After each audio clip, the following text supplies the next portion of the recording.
Bueno, sí veo que hay unos fallos por ahí, pero vamos a corregir los fallitos que tienen todos.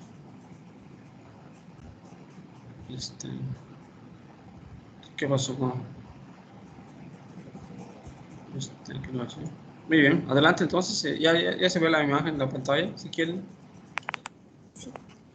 Bueno, ya para terminar con las generalidades, pues sabemos que en el abdomen hay una gran cantidad de órganos, tanto peritoneales como retroperitoneales, y la mayoría de estos se pueden evaluar y ver por la ecografía o el ultrasonido. Actualmente, pues para diagnosticar en situaciones de emergencia de dolor abdominal, pues sí están los datos clínicos, pero como son exámenes ciegos, pues el ultrasonido al permitirnos ver qué está pasando en tiempo real en el abdomen, pues va a ser muy importante. Es una ventaja grande. Y además, el hecho de que el ultrasonido lo realice el médico tratante también le es otra ventaja. Siguiente, por favor. Bueno, el médico, el radiólogo, ¿no? Porque lo manda por el familiar del radiólogo, ¿no? No tanto el médico tratante, ¿no? Bueno, las indicaciones más frecuentes para una ecografía abdominal, la primera es el dolor abdominal agudo, un trauma abdominal, hematuria o anuria. También sirve para descartar algún absceso intraabdominal. Cuando hay alguna distensión abdominal también es útil. También cuando hay sospecha de algún tumor o de una masa. Y también para evaluar la volemia, o sea, el estado hemodinámico del paciente, y también cuando se le administra volumen al paciente para ver cómo está reaccionando. Sirve para diagnosticar, por ejemplo, ascitis, ya que va a mostrar las pequeñas cantidades de líquido acítico dentro del abdomen y puede también visualizarse debris en el interior. También sirve para ver el engrosamiento de la pared intestinal. Y con ese tipo de lesión ultrasonográfica, pues se ven diferentes estudios para tratar o detectar la lesión. Y en los tumores o las masas, ya sean malignas o benignas, es importante porque se ve como una masa en la luz intestinal y va a tener una imagen típica que va a ser sonotransparente periféricamente y va a tener un eco central densamente ecogénico que se conoce como pseudorriñón. Y en los niños el ultrasonido abdominal sirve para distinguir hilo dinámico de obstructivo, para detectar tumores, alteraciones inflamatorias, invaginaciones, traumatismos y también estenosis hipertrófica del lactante. Siguiente, por favor. Bueno, va a haber diferentes cortes o vistas que se pueden ver con el transductor para ver el abdomen desde la superficie. Nada más como recordatorio, cuando pues se coloca el transductor, hay una zona que es como una espátula, que es lo que se va a ver dentro del abdomen, y esto va a ser pues la proyección de los ecos en un plano, o sea, va a haber diferentes planos y podemos ver todo lo que hay ahí. El primer plano va a ser el transversal o el axial, y si ven ustedes, el médico está colocando el transductor transversal a la pared del abdomen, y en la derecha tenemos un esquema donde se ve. Algunas ubicaciones, o sea, hay diferentes ubicaciones para los cortes transversales. Siguiente, por favor. La primera va a ser la ubicación epigástrica, y aquí el transductor se va a poner entre el apéndice xifoides y la zona umbilical, y pues se permite explorar todo lo que está bajo este plano. En el esquema que está a la derecha podemos ver el hígado, la vesícula biliar, el páncreas, ambos riñones, y también se puede ver la aorta, la vena cava, y en la parte de atrás se puede ver la columna vertebral. En la imagen de la izquierda, o sea, ya en la fotografía, vamos a ver de arriba a abajo el hígado, después está el páncreas que está señalado, la arteria mesentérica superior, la aorta, la vena cava, y a los lados podemos ver partes de los riñones. Y es todo lo que podemos apreciar en esta imagen. Siguiente diapositiva, por favor. Otro corte va a ser transversal, va a ser a la altura de los riñones. Y pues en la imagen podemos ver el riñón derecho y el riñón izquierdo, que están marcados con el número 10, la parte de la vena esplénica, que es el número 7, la vena porta, que va a ser el número 5, la vena cava, que es el 9, la aorta hasta un lado es el 8, y parte de la arteria mesentérica superior, que es el 6, y la vesícula se ve con el número 3. Y lo que podamos apreciar va a ser de acuerdo a la ubicación que nosotros veamos, o más bien donde coloquemos el transductor en la pared abdominal. En sí, en los cortes transversales podemos hacer un recorrido desde el epigastrio y vamos bajando hasta la altura de los riñones, y se puede seguir bajando para evaluar los diferentes órganos desde el corte transversal. Siguiente, por favor.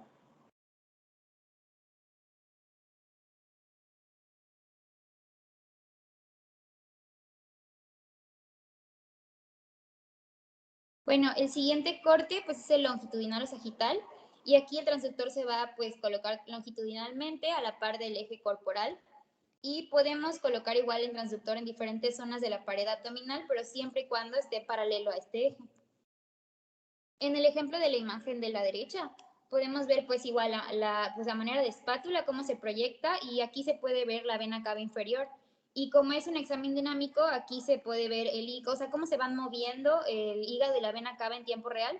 Y esto es muy importante para que el médico evalúe la función de el estado de función de los diferentes órganos. Es muy importante que cuando se haga un examen abdominal se hagan ambos cortes y en varias secciones para poder examinar los diferentes órganos intraabdominales, ya que según la región donde se haga el ultrasonido son las cosas que se pueden encontrar. Siguiente, por favor. Bueno, así como en el transversal había diferentes cortes, en el longitudinal también. El primero va a ser el paramedial derecho, que es a nivel medial del epigastrio, y aquí se puede apreciar fácilmente. Arriba se ve el lóbulo izquierdo del hígado, y hasta abajo se ve la vena cava inferior. Aquí se ve, por ejemplo, en la parte de hasta abajo, que la vena cava llega hasta la aurícula derecha, y pues es fácil de identificar porque recordando que los cuerpos líquidos van a ser anecogénicos, o sea, se ven negros, y la vena cava es un parámetro muy importante para la evaluación de los pacientes, sobre todo en ultrasonidos de emergencia. También en esta imagen se puede apreciar en sí de arriba abajo, o sea, de derecha a izquierda, porque es longitudinal. Se va a ver el diafragma, de ahí se va a ver el hígado, que ya mencioné, abajito se ve la cabeza del páncreas, se ve la vena cava, y hasta atrás, abajo, o sea, abajo de la vena cava se ve la columna vertebral. Siguiente, por favor. Bueno, el corte longitudinal axilar derecho. Bueno, puse aquí una imagen donde se ve una doctora poniendo el transductor en la línea media axilar derecha. Y en este corte podemos apreciar el hígado, se ve muy clarito, y abajo está el riñón. Y algo muy importante que se puede ver aquí es el espacio de Morrison, que es el que está entre el riñón y el hígado, ya que en pacientes traumatizados se puede ver la presencia de sangre en este espacio si se encuentra aumentado. Es por eso que esta vista va a ser muy utilizada en ecografía FAST para emergencias, pero también se puede utilizar así de manera general para evaluar el lóbulo derecho hepático y también el riñón derecho. Y pues aquí en esta imagen vemos claras las características anatómicas del riñón. Las voy a comentar igual un poco más adelante. Siguiente, por favor. Bueno, en el corte longitudinal paramedial izquierdo, el transductor se pone en el mismo lugar que el paramedial derecho, pero se angula hacia la izquierda, o sea, se lateraliza, y vamos a observar el diafragma, el lóbulo izquierdo del hígado y la arteria aorta. Este vaso también es importante para pues, cuestiones de emergencias. A nivel de la aorta se puede ver cómo sale la arteria mesentérica, y se puede apreciar atrás, o sea, aquí se puede, junto al hígado se puede apreciar el páncreas, y también se puede ver incluso la salida del tronco celíaco. Siguiente, por favor. Bueno, también está el corte medio axilar izquierdo. A diferencia del derecho, que solo hay uno, aquí se diferencian entre medio axilar izquierdo y posterior axilar izquierdo.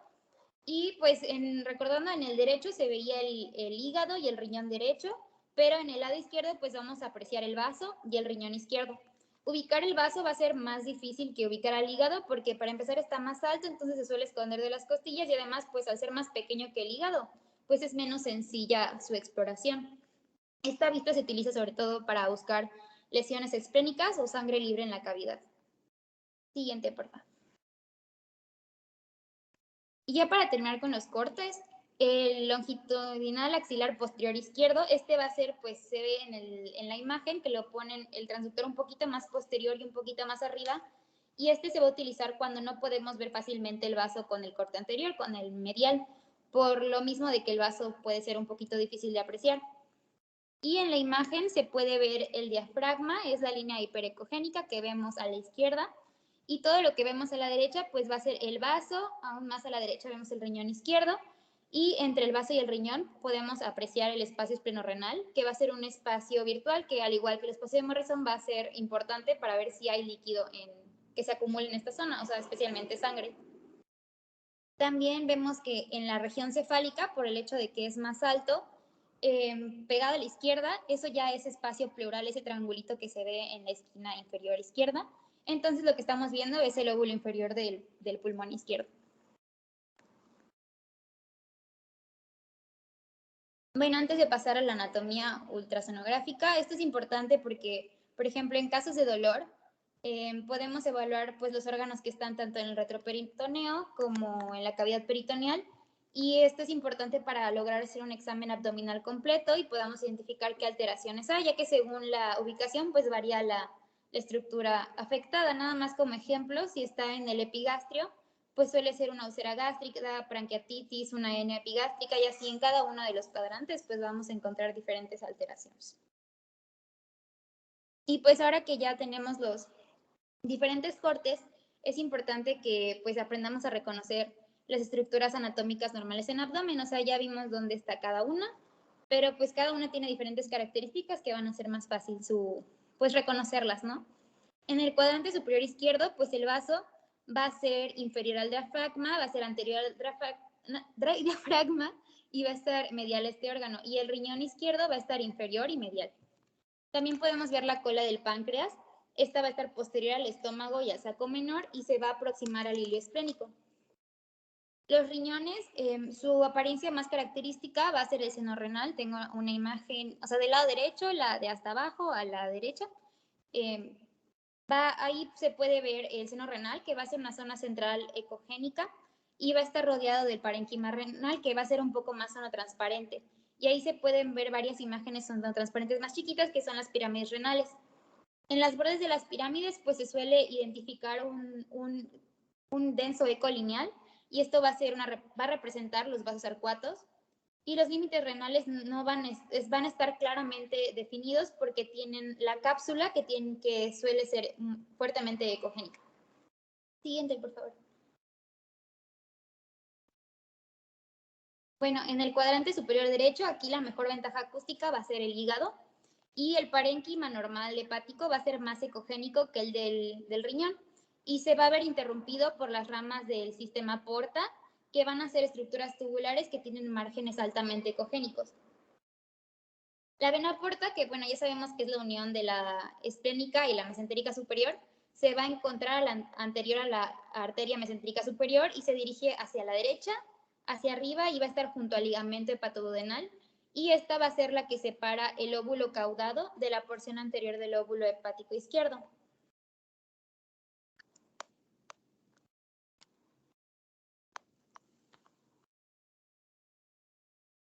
Ay, perdón, se me trabó. Bueno, ya siguiente diapositiva, bueno, ya está. La arteria hepática va a estar anterior y medial a la vena porta principal, y el conducto hepático va a estar anterior y lateral. El caso del colédoco, en los cortes longitudinales va a estar posterior a la cabeza del páncreas y justo anterior a la vena cava inferior, mientras que en cortes transversales va a estar lateral a la cabeza del páncreas. El límite superior de su diámetro es de 4 a 5 milímetros. En el caso de la vesícula, es la imagen de más abajito, se visualiza como una estructura sonotransparente, y su tamaño va a variar al igual que su posición, y está situada en la superficie posterior inferior del hígado, y el cuello de la vesícula siempre va a ser inferior y anterior a la vena porta. Siguiente, por favor. Bueno, en el cuadrante medio superior está el páncreas, y este órgano tiene una relación constante con las arterias y las venas del abdomen superior. La ecogenicidad del tejido pancreático va a ser igual e incluso un poco mayor que la del hígado. El conducto pancreático va a correr a través de la porción central del páncreas, y su diámetro es mayor en la cabeza que en la cola. Y se suele ver como una línea o estructura tubular que es ecogénica. Su diámetro normal llega hasta 2 milímetros. Y en cortes transversales, la vesícula va a estar lateral al duodeno, mientras que el páncreas es medial. El uncinado se extiende medial a la vena cava inferior, y la cola del páncreas va a estar a la izquierda de la columna vertebral y anterior al riñón izquierdo. Siguiente, por favor. Y ya en el caso de los cortes longitudinales, la cabeza del páncreas se va a encontrar entre el colédoco posteriormente y la gastroduodenal anteriormente. Y la cabeza va a ser caudal a la vena porta y posterior inferior al cuerpo. La vena esplénica va a cursar a lo largo de la superficie posterior del páncreas, desde el cuerpo hasta la cola. La vena porta va a surgir posterior superior al cuello del páncreas. El origen de la arteria mesentérica superior va a ser cefálico y posterior al cuerpo del páncreas, y el cuerpo pancreático va a ser anterior y el proceso uncinado posterior a la vena. Siguiente, por favor. Ya casi para terminar, en la pelvis, para que se evalúe es mandatorio que la vejiga esté moderadamente distendida, ya que va a servir como ventana para realizar la exploración y además va a desplazar las asas intestinales del abdomen superior. La vejiga va a ser una estructura sanotransparente, homogénea, sus paredes anteriores van a ser lisas y su forma va a depender pues de su grado de distensión. La próstata se va a visualizar cuando se angula caudalmente en transductor y va a estar posterior a la vejiga y pues inferior a las vesículas seminales. En el caso de la uretra y las grandes glándulas periureterales, se van a ver como un eco central fuerte en el centro de la próstata. Y las vesículas seminales se ven como dos estructuras simétricas que están posteriores a la vejiga. Siguiente, por favor. Bueno, ya para terminar, el útero. Su examen se realiza también a través de la vejiga, desde el lado opuesto al que se quiere visualizar. El canal endocervical se va a ver como una línea ecogénica central que está en el segmento cervical inferior, y el endometrio se va a ver como una línea semejante en el centro del fundus uterino. La vagina va a aparecer como un eco lineal fuerte central y va a estar rodeado por un anillo sanotransparente. Y ya por último, los ovarios son ovalados y se visualizan en los scans transversales y van a estar laterales a la vejiga y posteriores al útero y suelen medir 3 por 2 por 1 centímetros. Y ya es todo de nuestra parte.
A ver, vamos a ver, ya se acabó lo de abdomen.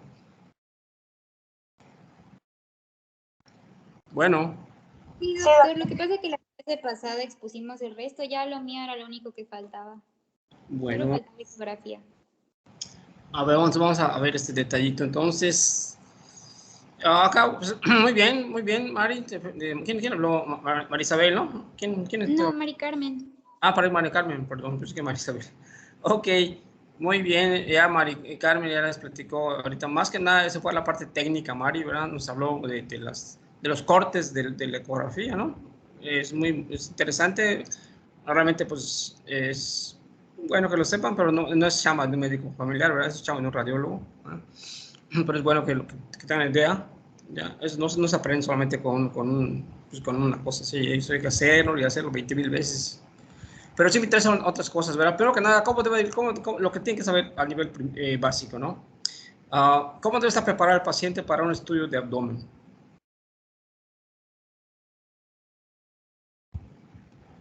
¿Qué le van a pedir al paciente para cuando venga al estudio de abdomen? ¿Todos los estudios se hacen iguales? ¿O cada estudio es diferente? ¿O qué saben ustedes de eso? Pues yo leí que en el ultrasonido, por ejemplo, de pelvis, el paciente tenía que venir con vejiga llena, o sea, no puede ir pues, a orinar antes y tiene que tomar agua para que se puedan distinguir con claridad las diferentes estructuras. Ándale, muy bien, Mari, exactamente, ok. Entonces, hay que decir que se prepare el pacientito, ¿no? ¿De acuerdo? Eso es importante. ¿Cómo se va a preparar entonces? En el caso de la pelvis, ¿cómo tomaría su agüita? Alguien que ayude a Mari. No solo ella va a hablar, que hablen todos los demás.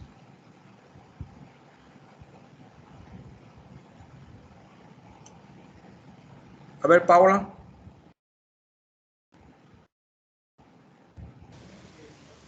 Creo que debe tomar, no sé si es 2 litros de agua. 2 litros de agua. Ajá. ¿Cómo lo va a tomar?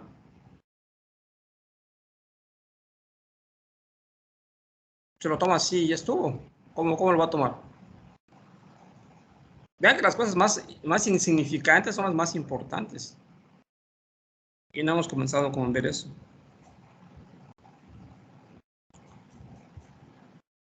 ¿Qué pasó, Paulita? ¿Cómo va a tomar el agua?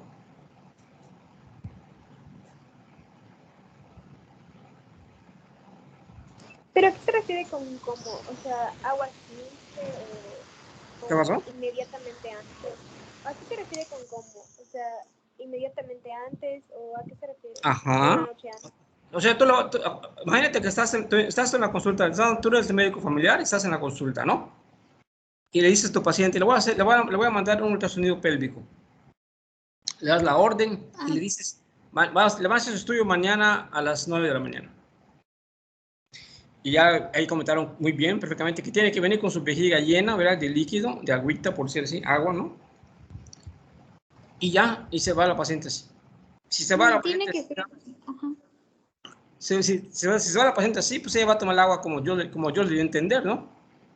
¿No? ¿O estoy mal? ¿Cómo lo ven ustedes? Pues tiene que tomar el agua mínimo 1 hora antes de su consulta, o sea, de su estudio para que se pueda llenar la vejiga, porque si se la acaba de tomar o sea, si se la toma justo antes de entrar, pues a lo mejor la vejiga todavía no se ha llenado. Muy bien. Ese es un punto muy importante que acaba de comentar Mari, ¿verdad? No puede tomarse la agüita antes de entrar al estudio porque no tiene caso, ¿verdad? No sirve para nada. Todo lo acaba de tomar, ¿no? ¿Qué otra cosa es tan importante? Pues depende, porque, bueno, al menos en los ultrasonidos, algunos te piden que, por ejemplo, que tengas una cena baja en grasas o de que no comas o bebas nada en ciertas horas antes, así una ecografía abdominal general, pero en una pélvica, pues puedes comer normal, o sea, no necesitas ayunar.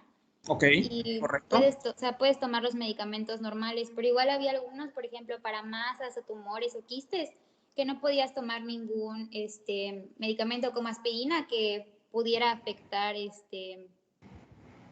pues como ibuprofeno, o sea, algo para el dolor no lo podías tomar.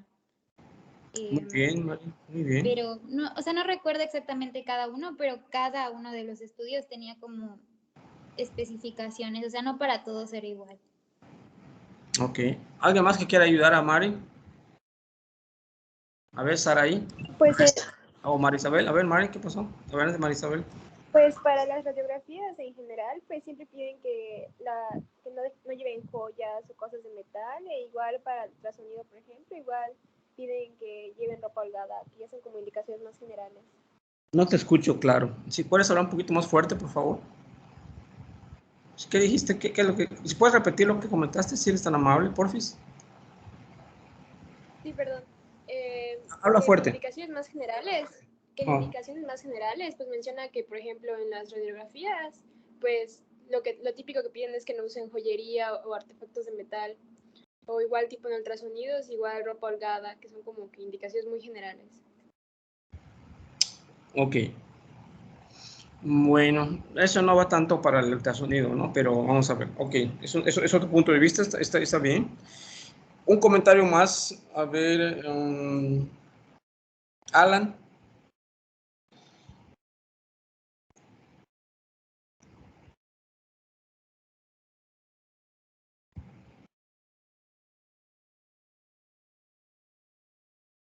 ¿No vino Alan?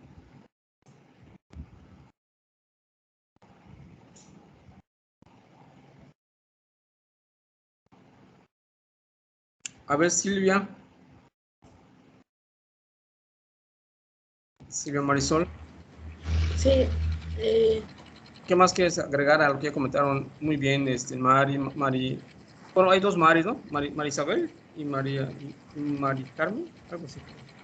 Bueno, creo que igual, sí, creo que igual hay que considerar el hecho de que, bueno, si estamos hablando de ultrasonido, la parte de que no, en la parte donde, bueno, en este caso el abdomen, no debe estar, Habló pélvico. Bueno, de la toma de agua. Vamos con la toma de agua que estaba diciendo sí. Mari Isabel. Mari Carmen, muy bien, ¿verdad? ¿Qué crees que le falta? Que se debe considerar que, bueno, la región donde se va a realizar el ultrasonido no debe estar cubierto con ropa igual, entonces, porque se le va a aplicar el gel y todo eso, entonces como que se le debe decir al paciente igual, para que lo tenga en cuenta. Ok. Bueno, podría ser. Bueno, aquí, vean el chiste de estas preguntas aparentemente insignificantes, pero muy importantes, ¿eh? Porque depende de cómo esté preparado un pacientito, es como vamos a ver hacer la calidad del estudio, ¿verdad? Entonces eso es muy importante, que se prepare el paciente adecuadamente. Y entonces aquí sí entra todo lo que es unas recomendaciones básicas, ¿verdad? Que desafortunadamente a veces el chico o la chica que dan las citas, ¿no? Porque acuérdense que ustedes no dan citas, el paciente tiene que ir con su orden a la ventanilla de donde está el área de rayos X, y le van a dar sus indicaciones, entre comillas, pero solo le hacen, yo lo vivo a cada rato, ¿no? Les dan una hojita, ¿verdad? Y les dicen por el chico de la ventanilla, lea esto y siga las indicaciones que dice el papelito. ¿Ustedes creen que está correcto eso? Pues no, porque se puede malinterpretar, ¿no? Exactamente, ¿verdad? Así es, ¿verdad? Entonces, pero como hay tanta gente, entonces se le hace fácil al chico de la ventanilla, ¿verdad? Decirle, agarrar la hojita, porque cada estudio, como bien dijo ahí Mari, ¿verdad? Tiene un tipo de preparación diferente. No es igual un abdomen, ¿verdad? Que un pélvico, que un mamario, ¿verdad? Todo depende de qué estudio se vaya a hacer, y así va a venir preparado el pacientito. Es diferente. A diferencia de los estudios de placas de gabinete, que es otro rollo, ¿no? Acá no, acá es más selectiva la preparación de los pacientitos. Entonces, ese problema pasa con mucha frecuencia, que el paciente se va con su hojita, entre comillas, donde está su hora de cita, ¿verdad? Y su preparación, y cuando llega al día siguiente el paciente, pues llega, ¿verdad? Y desafortunadamente, ¿verdad? Él hace lo que Dios le dio a entender, como dicen por allá. Entonces, a veces uno puede malinterpretar las cosas, ¿verdad? A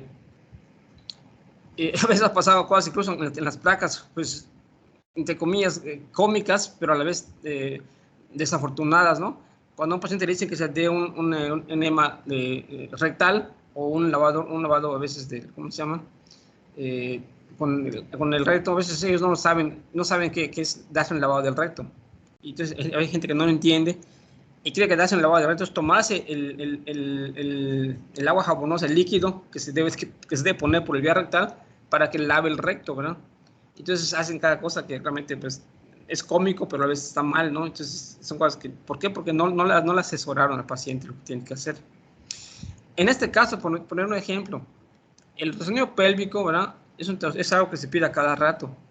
Entonces, cuenta mucho que el médico que esté pidiendo el estudio, ¿verdad? Le dé unas instrucciones al pacientito, además de la hojita que le den allá en la ventanilla, donde dice cómo se debe preparar el paciente, pero que a veces el paciente no lo entiende como debe de ser, ¿verdad? O lo malinterpreta, como acaban de comentar ustedes. O lo que es peor, a veces el paciente ni sabe leer, ¿verdad? Entonces no sabe leer y está buscando quién le pueda leer la hojita allá entre sus familiares. A veces a la mera hora se lo leen y ya no hay tiempo de que hagan como las cosas como debe ser, entonces es peor todavía, ¿no? Pero, por ejemplo, por poner un ejemplo, acá dijeron que hay que llenar la vejiga, que hay que tomar 2 litros de agua, muy bien, ¿verdad? Y que hay que tomarlo 1 hora antes de ir, muy bien, ¿verdad? Y que no hay que orinar, exactamente, ¿no?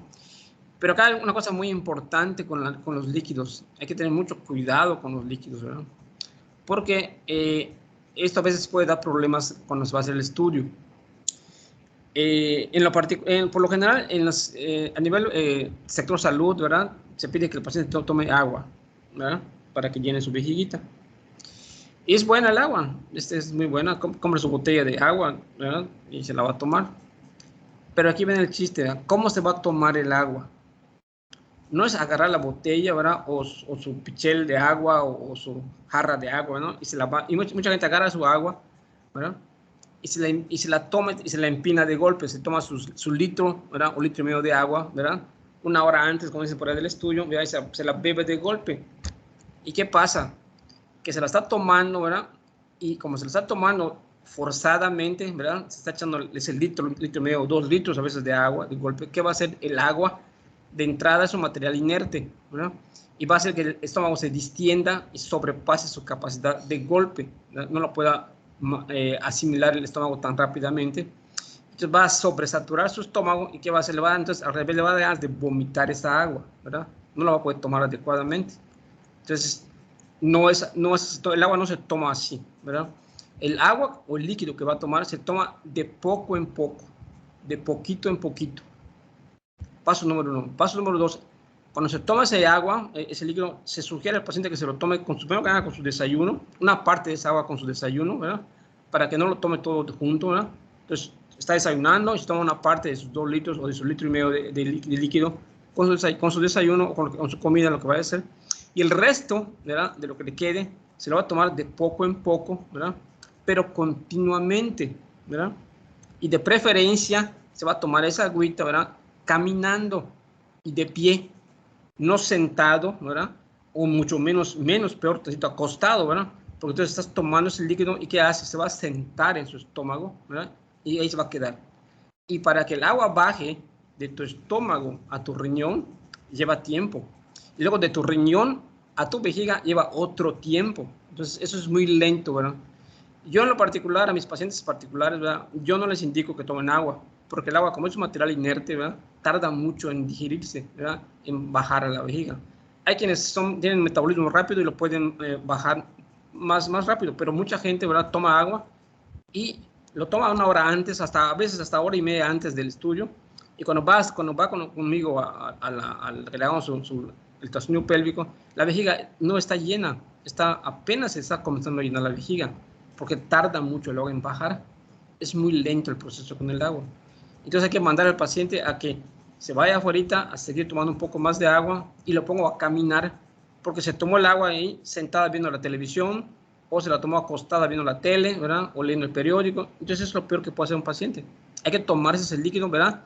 De pie y con actividad. Si puede estar la señora barriendo, cocinando, si toma su traguito de agua cada ratito, ¿verdad? Y caminando y activa, que esté activa, ¿verdad? Para que eso se rápidamente pueda manejarse y se baje, ¿verdad? Y en lo particular, yo, ¿verdad? Cuando tengo un paciente particular, ¿verdad? Yo no les indico que tomen agua, yo prefiero que tomen un líquido que sea un diurético, porque el diurético, ¿verdad? Más rápido lo va a metabolizar el cuerpo y lo va a eliminar, ¿verdad? El riñoncito, y va a bajar rápido a la vejiga, mucho más que el agua. Y los diuréticos más sanos y más naturales son cualquier cítrico, ¿verdad? Que tomen su limonada, su naranjada, y lo ideal es su agua de Jamaica, ¿verdad? Su Jamaica, pero Jamaica natural, ¿eh? No horchata de Jamaica, no lo que venden en el súper, que es azúcar de Jamaica, ¿no? Tiene que sancochar sus hojas de Jamaica en su casa, la pacientita, ¿no? Y hacer su agua de Jamaica natural. Y eso es excelente, un excelente diurético. Eso lo estás tomando, ¿verdad? Y al ratito ya lo está el riñón procesando y lo está eliminando, ¿verdad? Lo estás bajando a la vejiga. Entonces son diuréticos naturales, ¿verdad? El agua de Jamaica es el preferido para mí. Y eso evita que el paciente, para empezar, ya no tome 2 litros, sino que tome solamente 1 litro de líquido y que no tarde tanto tiempo en llenar su vejiguita, ¿verdad? Entonces es una ventaja para el paciente. Otro diurético muy bueno, también excelente, ¿verdad? Es el café, ¿verdad? El paciente, si desayuna en su casa antes del estudio, puede tomarse una taza de café, ¿verdad? Y con eso, y otra tacita más después que acabe de desayunar, ¿verdad? Es suficiente. Con 2 tazas generosas de café, es suficiente para que llenen eso. Es un diurético rapidísimo. Ustedes toman una taza de café y al ratito ya tienen ganas de ir al baño a hacer pipí, porque el café es un diurético natural, ¿verdad? Entonces, enseguida va a bajar a la vejiga y va a llenarse, va a distender tu vejiga perfectamente sin tomar tanto líquido, ¿verdad? Y no te va a causar náuseas ni malestar, ni te va a distender tu estómago como lo suele hacer el agua, ¿verdad? Y otro diurético también que manejo mucho es el Nestí, ¿verdad? El Nestí, ¿verdad? O el té, es igual que el café, ¿verdad? Es excelente, ¿no? Por la cafeína que contiene, entonces son diuréticos naturales. Entonces, es la manera correcta en la que el paciente tiene que tomarse su agüita, su líquido, más bien digo líquido, ¿verdad? De 1 hora a 1 hora y media antes de su cita, para que cuando llegue al estudio, ¿verdad? Ya esté su vejiga a punto, ¿verdad? O sea, ya se llena esa vejiguita y se pueda hacer el rastreo, ¿verdad? Como debe de ser. Y mientras más llena está la vejiguita, pues mucho mejor, ¿verdad? Y que no espere tanto el paciente para que no sufra, ¿verdad? Y no esté con la molestia de querer orinar y no la tengan enseguida. Entonces, vean qué tan importante es saber cómo preparar a nuestro pacientito para hacer un estudio, ¿verdad? Ahí no hay, y para comentaron ya, no hay que estar en ayunas, ahí pueden comer lo que quieran, tomar lo que quieran, sus medicamentos, no nos interesa para nada que coman el paciente, no pasa nada que ver. Pueden comer grasas, pueden comer lo que quieran, eso no va a interferir con nada. Lo que tienen que hacer es tomar su líquido, pero como les acabo de decir, de la manera correcta, ¿verdad? Y no mandarlos a que les digan, lea las instrucciones y haga lo que dice el papel, porque eso deja mucho que desear. En los pacientes como este de abdomen, ¿verdad? Para ya hacer un abdominal, ¿verdad? Que hay varios tipos también de abdomen, por acá pues estuvieron comentando acá en la ponencia del abdomen en general, pero hay abdomen, se hace ultrasonido del abdomen superior, se hace ecografía abdominal general, ¿verdad? Que abarca el abdomen superior y el abdomen inferior, y el abdomino pélvico, ¿verdad? Conocemos de abdomen y pelvis también, ¿de acuerdo? Entonces, hay 3 variantes de ecografía de abdomen, no es nada más abdomen en general, hay que especificar en nuestro papelito qué queremos ver, si abdomen superior, si abdomen general, o un abdomino pélvico, ¿verdad? Que incluye, como pusieron aquí, también la pelvis, ¿verdad? Sea masculino o en el varón o femenino, como sea, ¿de acuerdo? Y en este caso, cuando es un abdominal, ¿verdad? Y pélvico, también entonces hacemos 2 cosas. Hacemos primero el abdominal, porque ya viene el paciente con ayuno. Eso se hace con ayuno. Para hacer un abdomen, tiene que estar el paciente de 8 a 12 horas de ayuno. De preferencia, 12 horas de ayuno. Y ahí sí se le pide que coma una noche antes algo ligero, una cena ligera, un sanguchito de carnes fritas, de jamón light, ¿verdad? Y queso o algo así, algo muy light, algo muy que no le llene mucho, ¿verdad? Con un stick, con una agüita de un jugo, en fin. Y al siguiente va a hacer el estudio, ¿verdad? Entonces ya su estómago está bien preparado para hacer el rastreo, ¿verdad? Y no tengan nada, ¿verdad? De alimentos o algo que esté interfiriendo con el estudio. Entonces, acá son ayunos muy importantes, sobre todo cuando se va a buscar problema vesicular, ¿verdad? Un problema de la vesícula. Mientras más ayuno tenga el paciente, mucho mejor, porque la vesícula se va a llenar de bilis, se va a distender mucho mejor y se va a ver más bonita, más clara y más nítida. Y así como eso, ¿verdad? Cada estudio tiene su manera de hacerse el rastreo. Ahorita nos abocamos a abdomen y a pelvis, pues lo estoy aclarando. Pero si fuera otra cosa es mama, bueno, la mama es otra manera de prepararse a la paciente para hacer su ecografía de mama, y si es testicular también, depende de cómo se va a preparar el pacientito, y si es tiroides, cada estudio que hagamos tiene su técnica de preparación del paciente. ¿De acuerdo? Entonces eso es muy importante. Acá también otra cosa muy importante en lo que estaba comentando Mari, verán que hizo el rastreo de cortes, aquí nos enfocó los cortes, muy interesante, ¿verdad? Pero también acá en hígado, ¿verdad? Pues creo que nos faltó comentar algo muy importante, ¿no? Cuando hacemos el rastreo hepático, ¿verdad? Por ecografía, generalmente nos interesa mucho la división segmentaria del hígado, ¿verdad? Así como en el pulmón, ¿verdad? Ya ustedes, ya vimos pulmón, creo, ¿no? Entonces ya vimos tórax, no nos falta ver tórax de abdomen, ¿no? Ya vimos tórax. Entonces, así como ya vimos en el pulmón, cómo se divide el pulmón en lóbulos, en cisuras y en segmentos pulmonares, ¿verdad? Entonces, igual en el hígado, ¿verdad? Acá también en el hígado hay lóbulos, ¿verdad? Entonces, hay ligamentos, ¿verdad? Y hay segmentos hepáticos, ¿verdad? Hay una clasificación de Kuhnau, ¿verdad? Que divide el hígado, ¿verdad? En segmentos hepáticos de los lóbulos que tiene el hígado, los 2 lóbulos, el derecho y el izquierdo, ¿no? Esa segmentación de Kuhnau, que la revisen, por ahí no la comentaron por Mario, ¿verdad? Es muy importante porque es diferente, es para que podamos ubicar una lesión en el parénquima del hígado, ¿verdad? Entonces, el lóbulo derecho, ¿verdad? Y el lóbulo izquierdo están divididos. Entonces, hay 8 segmentos hepáticos, ¿verdad? Numerados en sentido contrario a las manecillas del reloj, en sentido de las manecillas del reloj, Y esto va a hacer que se pueda dividir el hígado por áreas y podamos ser más precisos cuando queremos decir dónde está una patología. No solamente en un lóbulo, sino en un segmento de tal lóbulo. Un segmento 8, un segmento 4, un segmento 5, en fin. Entonces, y ser más precisos. Revisen esa anatomía segmentaria de Quinault, ¿verdad? Porque es muy importante para ubicar lesiones a nivel del hígado. Nada, es para ser todavía mucho más precisos, ¿no? Y entonces sí, y también, por ejemplo, aquí cuando el hígado al abdomen, se me da algo muy importante. Cuando ustedes piden un estudio de abdomen, de ultrasonido, tampoco acá me lo comentó Mari, ¿no? No es igual pedir un ultrasonido de abdomen para ver una patología abdominal como las que puso hoy acá muy bien, las indicaciones de eso. Un abdomen, sobre todo para un abdomen agudo, ¿verdad?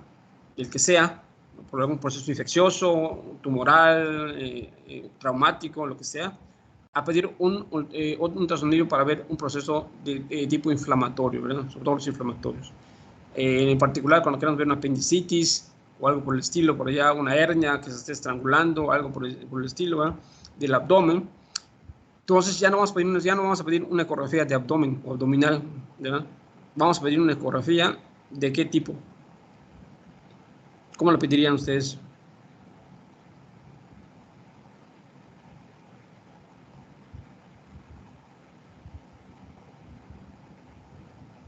A ver. Estoy pensando en una apendicitis de un niño o de un adulto joven. Le pido ecografía del abdomen. ¿Estará correcto? Sería una radiografía. No, sí, no, está bien, hay que pedir un ultrasonido, pero digo, ¿sería hacer un ultrasonido de abdomen o hay otro tipo de ultrasonido que le podemos hacer al paciente?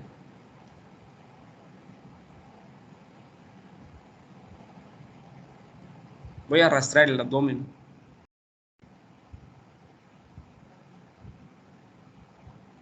El ultrasonido abdominal, con qué sonda se hace generalmente o habitualmente?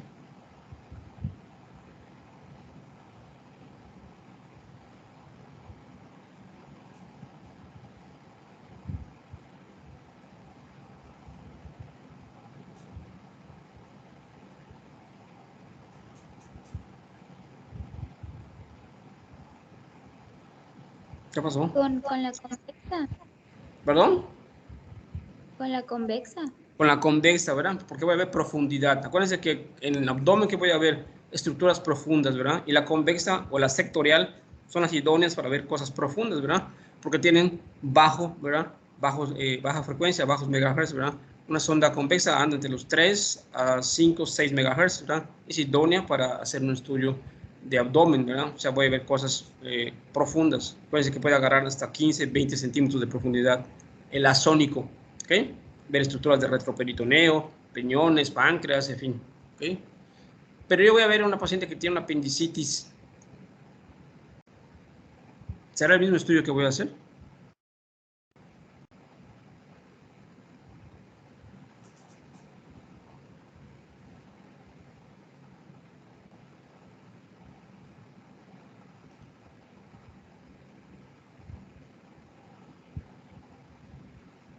A ver, ¿qué pasó?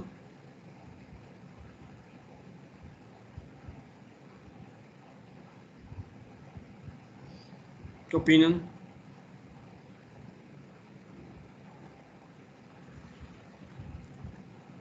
A ver, Marifer.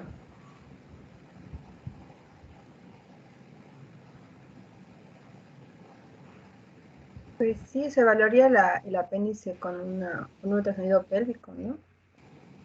Mande, Pero, con un pélvico.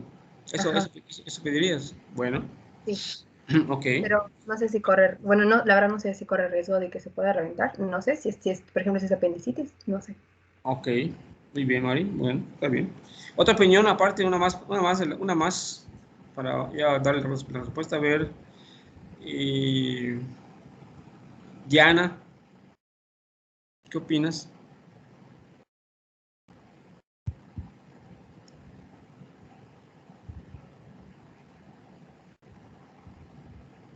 Vino Diana.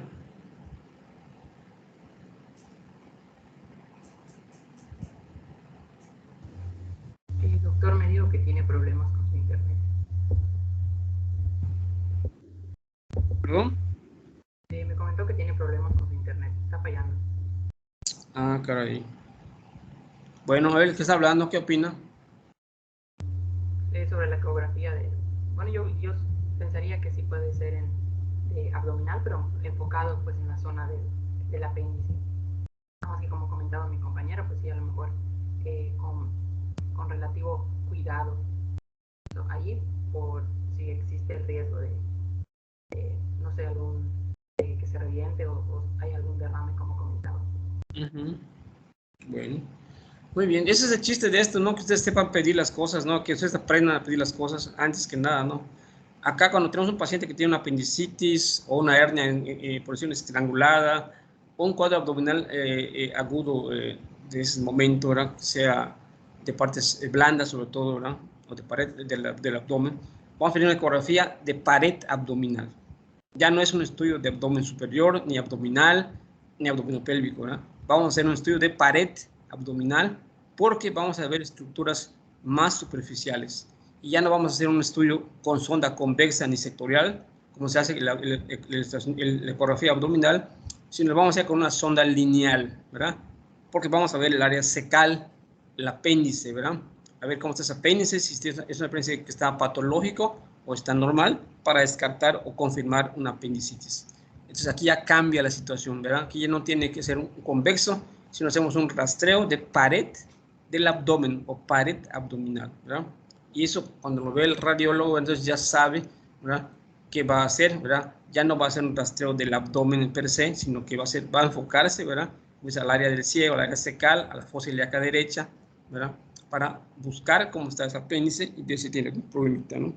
Y lo puede completar con un rastreíto, ¿verdad?, ya abdominal general, si ve que está patológico, por ejemplo, el apéndice, por si no se ha perforado o no se ha roto, ¿no? Y no hay líquido libre ya, entonces en espacio en la bolsa de Morrison, o en las correras paritocólicas, o en el espacio esplenorenal, en fin, pero para completar nada más. Pero realmente el rastreo se hace en una sonda lineal, ¿verdad?, de 7,5 a 10 MHz, 12 MHz, para poder rastrear estructuras ya más superficiales, ¿verdad? En este caso, la área del ciego, la área cecal. Entonces, eso es lo que importa que ustedes aprendan, ¿verdad?, cómo vamos a pedir las cosas. Cada estudio tiene su indicación, tiene su manera de pedirse, ¿verdad? Y es lo que quiero que ahorita aprendamos básicamente, ¿no? A reserva de lo que ya comentó muy bien Mari, ¿verdad? Todo cómo se hacen, qué se va a ver en los cortes, qué vamos a ver en esas estructuras, ¿verdad? Y esto es para completar lo que había ella platicado en estos estudios, ¿no? También se puede hacer a veces ultrasonidos, también Doppler en el abdomen, ¿verdad?, sobre todo en el hígado y en el riñón, ¿verdad? Pero eso no nos compete en este momento. Me interesa que sepan pedir un ultrasonido abdominal general y uno de pared abdominal para cuadros ya más selectos, ¿verdad?, cosas ya más urgentes, más graves, para un abdomen agudo, sobre todo de partes inferiores, de partes blandas per se. ¿Queda claro?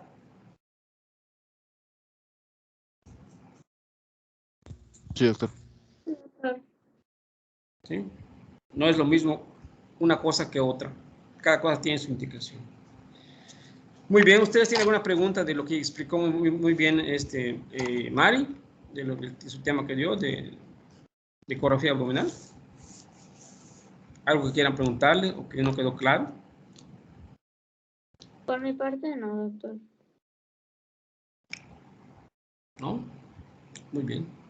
Entonces, si no hay nada, a ver, la jefa de grupo. Julie es jefa de grupo, sí, ¿verdad? Vino Julie. Sí, doctor. Ok, Julie, ¿algún mande? ¿Se me escucha? Sí. Todo claro, Julie. Todo claro, doctor. Muy bien. Entonces damos paso a este otro tema que vamos a empezarlo. Pero realmente ya los temas que van a entrar para la evaluación es hasta este que acabamos de ver, hasta las generalidades de abdomen, de tórax y de abdomen. Ya este tema ya queda para la próxima evaluación. Pero vamos a comenzar con ello. Adelante, equipo. ¿Qué equipo es este que va a practicar este tema? Ya, buenas noches, doctor. Somos el equipo 2. Equipo 2. Sí. Este equipo 2 está capitaneado por María Fernanda Fernández Balam. Sí. ¿Es correcto? Sí, doctor. Ok, Mari, varón, adelante. Pues vamos a empezar a hablar acerca de neumonía y las placas convencionales. Ok. Siguiente. Bueno, en la definición de la neumonía es una infección en uno o ambos pulmones que se caracteriza por la multiplicación de microorganismos en el interior de los alvéolos. Esto suele provocar la aparición de una inflamación con daño pulmonar y igualmente se da el llenado de los sacos aéreos de líquido o pus, que puede provocar tos con flemas, pus, fiebre, escalofríos, dificultad para respirar. Puede ser causada por diferentes microorganismos como bacterias, virus y hongos. En esta imagen se ve cómo están los alvéolos normales y cómo están cuando se da la neumonía, que están infiltrados por líquido o pus. Sí.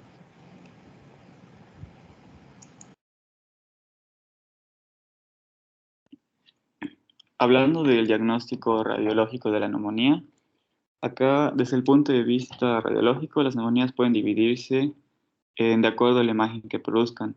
Y tenemos tres divisiones principales. La primera es la lobarosegmentaria, que suele ser causada por el neumococo gram negativo.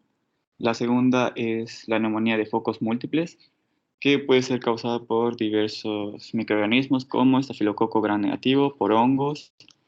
Hay una subdivisión que es la bronconeumonía, que puede ser causada igual por neumococos y estafilococo gram negativo. Y el tercer tipo es la neumonía intersticial, que puede ser causada por diversos tipos de virus como micoplasma, por hongos, por B. carini y otros. Acá la ocupación del espacio aéreo por líquido infiltrado se puede traducir como una opacidad que sustituye a la lucidez normal del parénquima pulmonar. Un término que vamos a ver mucho son en el broncograma aéreo, el cual está incluido en la opacidad y este dato confirma la afección en el parénquima. Siguiente. Ok. Primera es la neumonía lobarosegmentaria y esta puede llamarse igual alveolar, ya que su afección está en la parte distal de la vía aérea. La inflamación acá se da en uno o más segmentos del lóbulo y en ocasiones puede afectar todo el pulmón. Se establece, bueno, acá es importante que se establezca con precisión cuál área del pulmón está involucrada. Y el agente etiológico que la suele causar es el Diplocosis pneumoniae o el Streptococcus pneumoniae. Siguiente. En este tipo de neumonía se va a presentar el signo de broncograma, el cual, debido a que las vías más grandes no van a estar afectadas, los volúmenes del lóbulo pulmonar se van a mantener y se puede identificar aire en su interior. El resto del lóbulo se observa con una opacidad homogénea que compromete completa o parcialmente uno o varios lóbulos. En la radiografía se puede observar esta parte blanquecida que representa el daño del parénquima. También la consolidación es contenida por la pleura y en ocasiones puede verse una limitación como una cisura que también se puede conocer como el signo de abombamiento.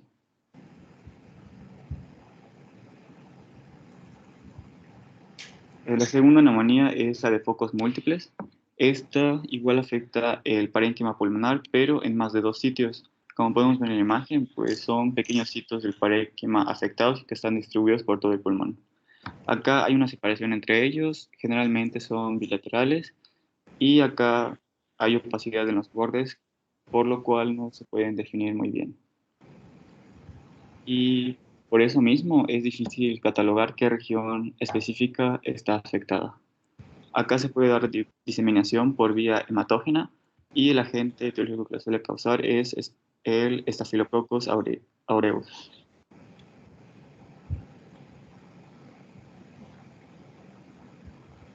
Igual de la misma neumonía, acá las opacidades son muy heterógenas, es decir, están heterogéneas. Heterogéneas. Y se distribuyen a lo largo de toda la vía aérea. Acá en ocasiones, si la infección avanza, pueden tornarse más homogéneas y verse espacios afectados más grandes. Acá las bacterias suelen atacar los bronquiolos terminales y respiratorios, dando así una inflamación del parénquima adyacente. En esta igual es frecuente el desarrollo de abscesos y de manera infrecuente se suele ver el signo de broncograma aéreo. Ya en esta imagen se puede ver un absceso pulmonar que puede ser igual consecuencia de la neumonía anterior. Acá, como una subclasificación, se menciona la bronconeumonía, que igual no hay una afección anatómica precisa, pero hay datos de diseminación broncógena y se suele utilizar con frecuencia en pediatría. Lo que se presenta aquí es un engrosamiento bronquial característico de la bronquitis crónica acompañada frecuentemente a la imagen radiológica de condensación. Ahora hablando del tercer tipo es la neumonía intersticial. Acá la alteración está en el intersticio pulmonar y se causa edema e infiltración celular inflamatoria. Acá el aspecto radiológico es retículo nodular o también llamado de vidrio despulido. Suele ser bilateral y de distribución difusa. También puede haber signos de hiperinflamación, ya que hay bronquiolitis y obstrucción de la vía. En la imagen se puede ver como pequeñas ramas que representan esa afectación del parénquima. También se conoce como atípica y los agentes que la suelen causar son virus como micoplasma o también en personas que están inmunosuprimidas.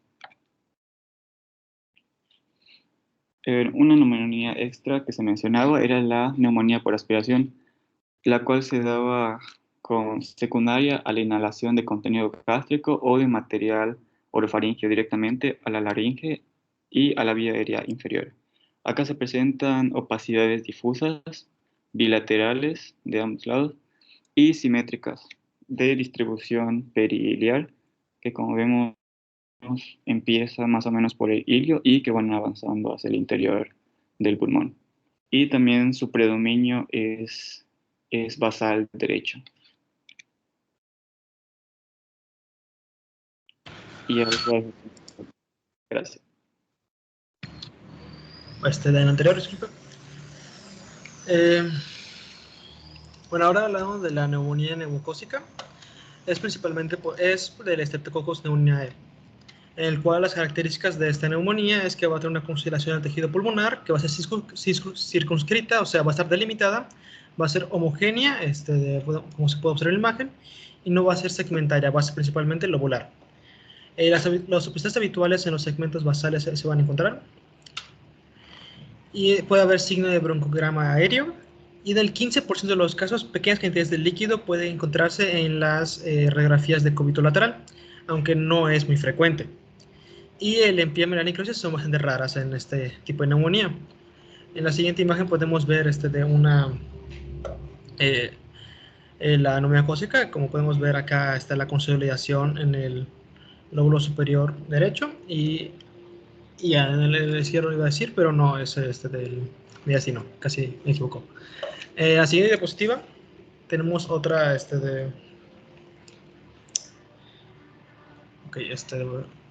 tenemos ya un poquito más claro que está consolidada la parte del lóbulo derecho superior del pulmón, como se puede observar que está bien consolidado y está un poco, sí se ve un poco difuso los límites, pero es por la copia de donde saqué esta imagen. Ahora en la siguiente diapositiva podemos hablar de la neumonía estafilocócica, que es por Staphylococcus aureus, en el cual va a ocupar grandes áreas pulmonares principalmente y puede tener aparición de absceso pulmonar y epiema. Puede aparecer fístulas broncopleurales, pero con menos frecuencia. Y de la característica de es que las opacidades van a ser segmentarias, moteadas, difusas y mal definidas, como se puede observar en la imagen, que no está totalmente claro la consolidación. Puede tener un broncoaéreo más o menos aparente. Y la formación de zonas de cavitación sí va a ser frecuente. mientras que también puede tener aparición de neumotoceles, o sea, líquido. En la siguiente diapositiva podemos ver de otra radiografía de lo que sería la neumonía estafilocócica. Podemos observar pues tiene esas características que mencioné anteriormente. Y por último tenemos de la neumonía vírica. Bueno, acá hay un tag, aquí podemos ver del el empiema y algo de necrosis. Se puede observar, no lo puedo contar, pero está en esa zona. Y ahora sí, la última neumonía de la que voy a hablar hoy son las neumonías virales, que no son tan comunes, puede ser neumonía bilateral y no tienen características específicas para diferenciar de una de otra, que puede ser de Mycoplasma pneumoniae, adenovirus y perinfluenza. Y acá hay otra radiografía en la cual podemos observar de lo que sería la neumonía viral. Y ya sería todo, de mi parte.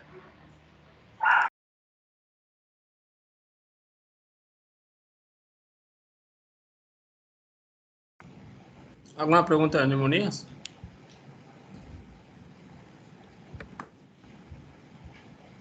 No, doctor. ¿No? Aquí lo que interesa es saber las generalidades de la neumonía, más que los subtipos, ¿verdad? ¿Qué imágenes vamos a encontrar en una neumonía? Acuérdense que lo primero que nos interesa saber es que la neumonía corresponde ¿a qué síndrome?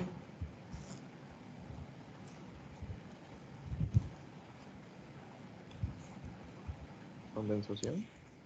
¿Ah?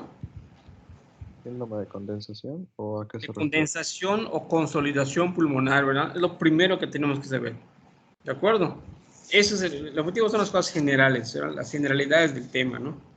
Entonces, ver a qué síndrome va a pertenecer un proceso neumónico, ¿verdad? Cuando vimos el tórax en la clase pasada, ¿verdad? Ahorita, bueno, entonces vimos, les comenté, ¿verdad? Cómo dividíamos para valorar un tórax, ¿no? Habían áreas muy grandes y de lo general a lo particular, ¿verdad? Entonces, allí vamos a ver a qué corresponde la neumonía, ¿no? Que es un síndrome de consolidación o condensación pulmonar. ¿Por qué motivo? Porque es una lesión, ¿verdad? Siempre hablamos de lo general, vamos a ir de lo más general y luego vamos a ver las cosas más selectas, pero no tan finas en este caso, ¿no? Es una lesión, ¿verdad? Del espacio aéreo, ¿verdad? Que puede tener dos componentes, ¿verdad? Es una de consolidación, puede tener un componente alveolar, o sea, lesión del área alveolar, ¿verdad? O bien lesión, ¿verdad? Del área del intersticio. Hay lesiones alveolares, ¿verdad? Y hay alteraciones intersticiales, ¿verdad? Ambas son lesiones, ¿verdad? Del espacio aéreo, ¿verdad? Y ahí es donde cae la neumonía, ¿verdad? Entonces es importante que tienen que ver ustedes, ¿no? Y poder ver qué patrones hay o qué características tiene el patrón de lesión alveolar o de consolidación, ¿okay? Y qué patrones hay en la lesión intersticial o del intersticio, ¿ya? Del espacio aéreo, que también es un síndrome de consolidación pulmonar o de neumonía en general, ¿verdad? En general, ¿verdad? Ya después veré, ya si es bacteriana, es viral o lo que sea, es otro rollo, ¿verdad? Eso ya es más selectivo, ¿verdad? Es a otro nivel, prácticamente, ¿no? Pero acá sí, cómo están los patrones, ¿no? Entonces, ver qué es lo que va a formar el síndrome de consolidación pulmonar, qué características tiene, ¿verdad? Que tiene broncograma aéreo, tiene alveolograma, que tiene opacidades difusas, heterogéneas, de contornos irregulares, confluentes o dispersas, en fin, que están localizados hacia un segmento más o un lóbulo, a un segmento más que nada, ¿verdad? Que puede ser unilateral o puede ser bilateral, ¿verdad? Que pueden tener una complicación más severa que es la bronconeumonía, ¿verdad? Y cosas ya más complicadas. Entonces, es lo que hay que tener bien definido, ¿verdad? Cómo está ese patrón de consolidación pulmonar, ¿verdad? Y cómo son los otros, ¿verdad? Cómo son las lesiones del intersticio pulmonar, ¿verdad? Que ya no es del alvéolo, sino del intersticio, ¿no? Y ahí hay una serie de patrones, ¿verdad? Que también hay que comentar, hay que revisar, ¿verdad? Ya son, dependiendo de cómo estén las imágenes, ¿verdad? Esas opacidades, entonces vamos a ver a qué patrón corresponde de la alteración intersticial, ¿verdad? Hay patrones, ¿verdad? Nodulares, ¿verdad? Micronodulares, ¿verdad? Reticulares, y patrones mixtos, ¿verdad? Según la alteración sea o esté en el intersticio del pulmón, ¿verdad? Entonces, eso es lo primero que hay que revisar para poder estar en el canal de este rollo, ¿no? Y ya hablando muy bien acá, pues de los diversos tipos de neumonías, ya los comentaron pues muy bien, ¿verdad? Cómo son las bacterianas, las más comunes como son el Streptococcus pneumoniae o neumococo, ¿verdad? Y lo característico, de hecho es el ejemplo típico, ¿verdad? El neumococo, ¿no? De todas las neumonías, básicamente, ¿no? Como gran positivos, ¿no? Por bacterias, ¿verdad? Y ese que deben de ustedes demasiar más que nada para saber qué imágenes va a dar una neumonía de este tipo, ¿no? Ya y ahorita la que está de moda pues es el coronavirus, las zonas virales, ¿verdad? Por el famoso COVID, ¿no? Que es otra cosa, aunque ya para este tipo de neumonías, pues prácticamente la placa es un complemento. El estudio de elección ya no es tanto la placa, sino el estudio del gol de oro para las neumonías por coronavirus, es básicamente la tomografía computada, ¿no? Entonces, bueno, si tiene algún comentario de lo que es el síndrome de consolidación pulmonar, ¿verdad? Porque esto otro, la atelectasia es otro síndrome, ¿verdad? Acuérdense que hay síndrome de colapso o atelectasia, y este es otro síndrome, gran síndrome, ¿verdad? Uno es la consolidación, otro es de la atelectasia, y el otro es el del derrame. Por eso los puse en un tema, porque estos tres síndromes muy grandes del tórax, ¿verdad? Tienen en común una sola cosa. Lo común es que ambas van a presentar imágenes, ¿verdad? De opacidad, van a tener opacificaciones, ¿verdad? O imágenes radiodensas. Tanto la consolidación como el colapso o atelectasia y el derrame. Ambas van a tener en la placa una imagen radiodensa o una opacidad, ¿verdad? Entonces, es lo que hay que saber discernir. ¿Cómo poder diferenciar si esa opacidad que tengo en mi plaquita de tórax le va más a una consolidación o le va más a una atelectasia o es más indicativa de un derrame? No sé si están entendiendo el mensaje, la importancia de por qué están estas tres, entre comillas, estas tres patologías, o más que patologías, estos tres síndromes, ¿verdad? O grandes síndromes en este tema. ¿Sí pueden entender esto cómo está? Sí, doctor. Sí, doctor. ¿Sí? Más que tipificarlos, ponerles si es viral o bacteriano, me interesa que ustedes puedan saber diferenciar, ¿verdad? Les voy a poner una imagen allá, una plaquita de tórax, y que ustedes me digan, bueno, esa imagen que está en la placa de tórax, ¿verdad? En el segmento tal, ¿verdad? Es más indicativa de que sea un síndrome de colapso o de atelectasia, o una atelectasia, ¿va? O no, para mí, yo creo que esta imagen, ¿verdad? Pinta más para una neumonía o un síndrome de consolidación pulmonar. Este es el chiste de esto. Bueno, vamos a ver la atelectasia, entonces, adelante.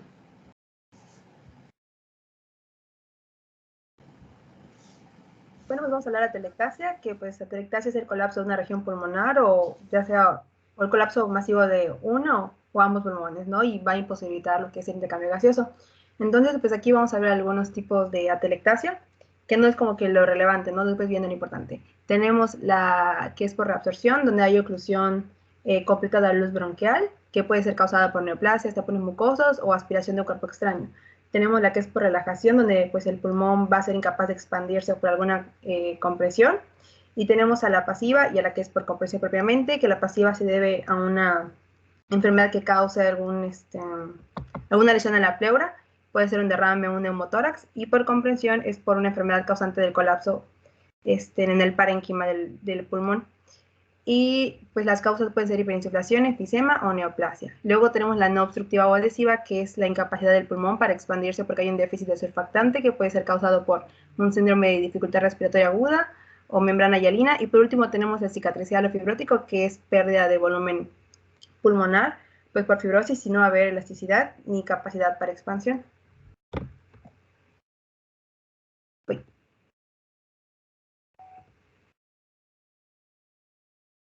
Luego, pues ya vemos los signos generales del colapso. En este caso tenemos a los signos directos, que van a ser los signos broncovasculares, y los de desplazamiento de las fisuras interlobulares, donde los broncovasculares va a ser prácticamente el acercamiento de todas las estructuras vasculares y bronquiales hacia el área afectada, como se ve aquí.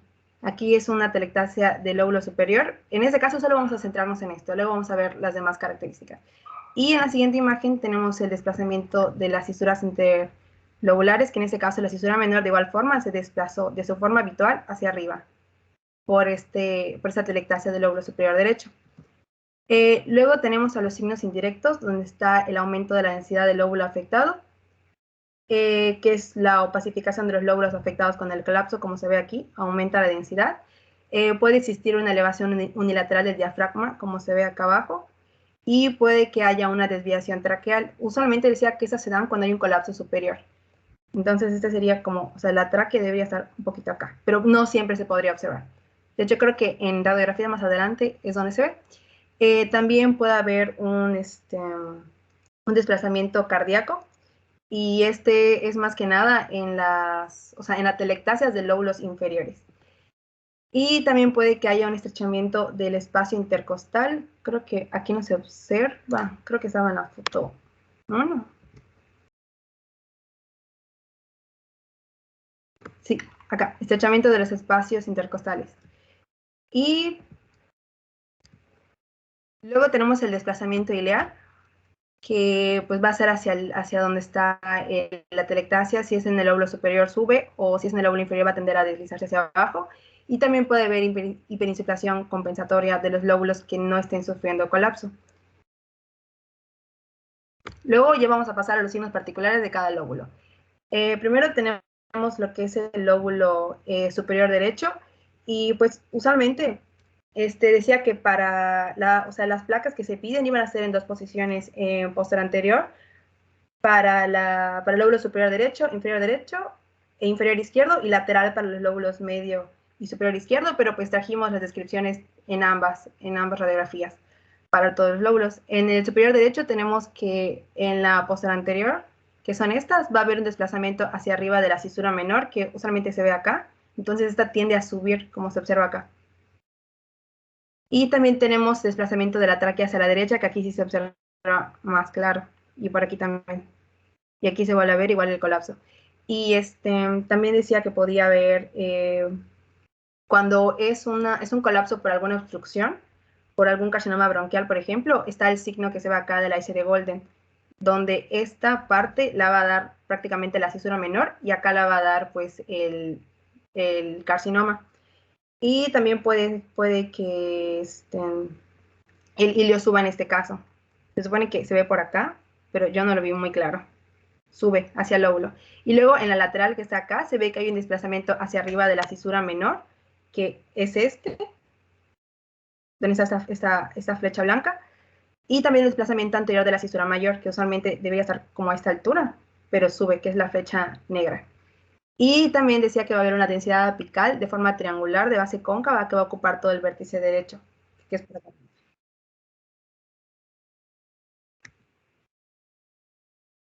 Y luego tenemos el lóbulo inferior derecho.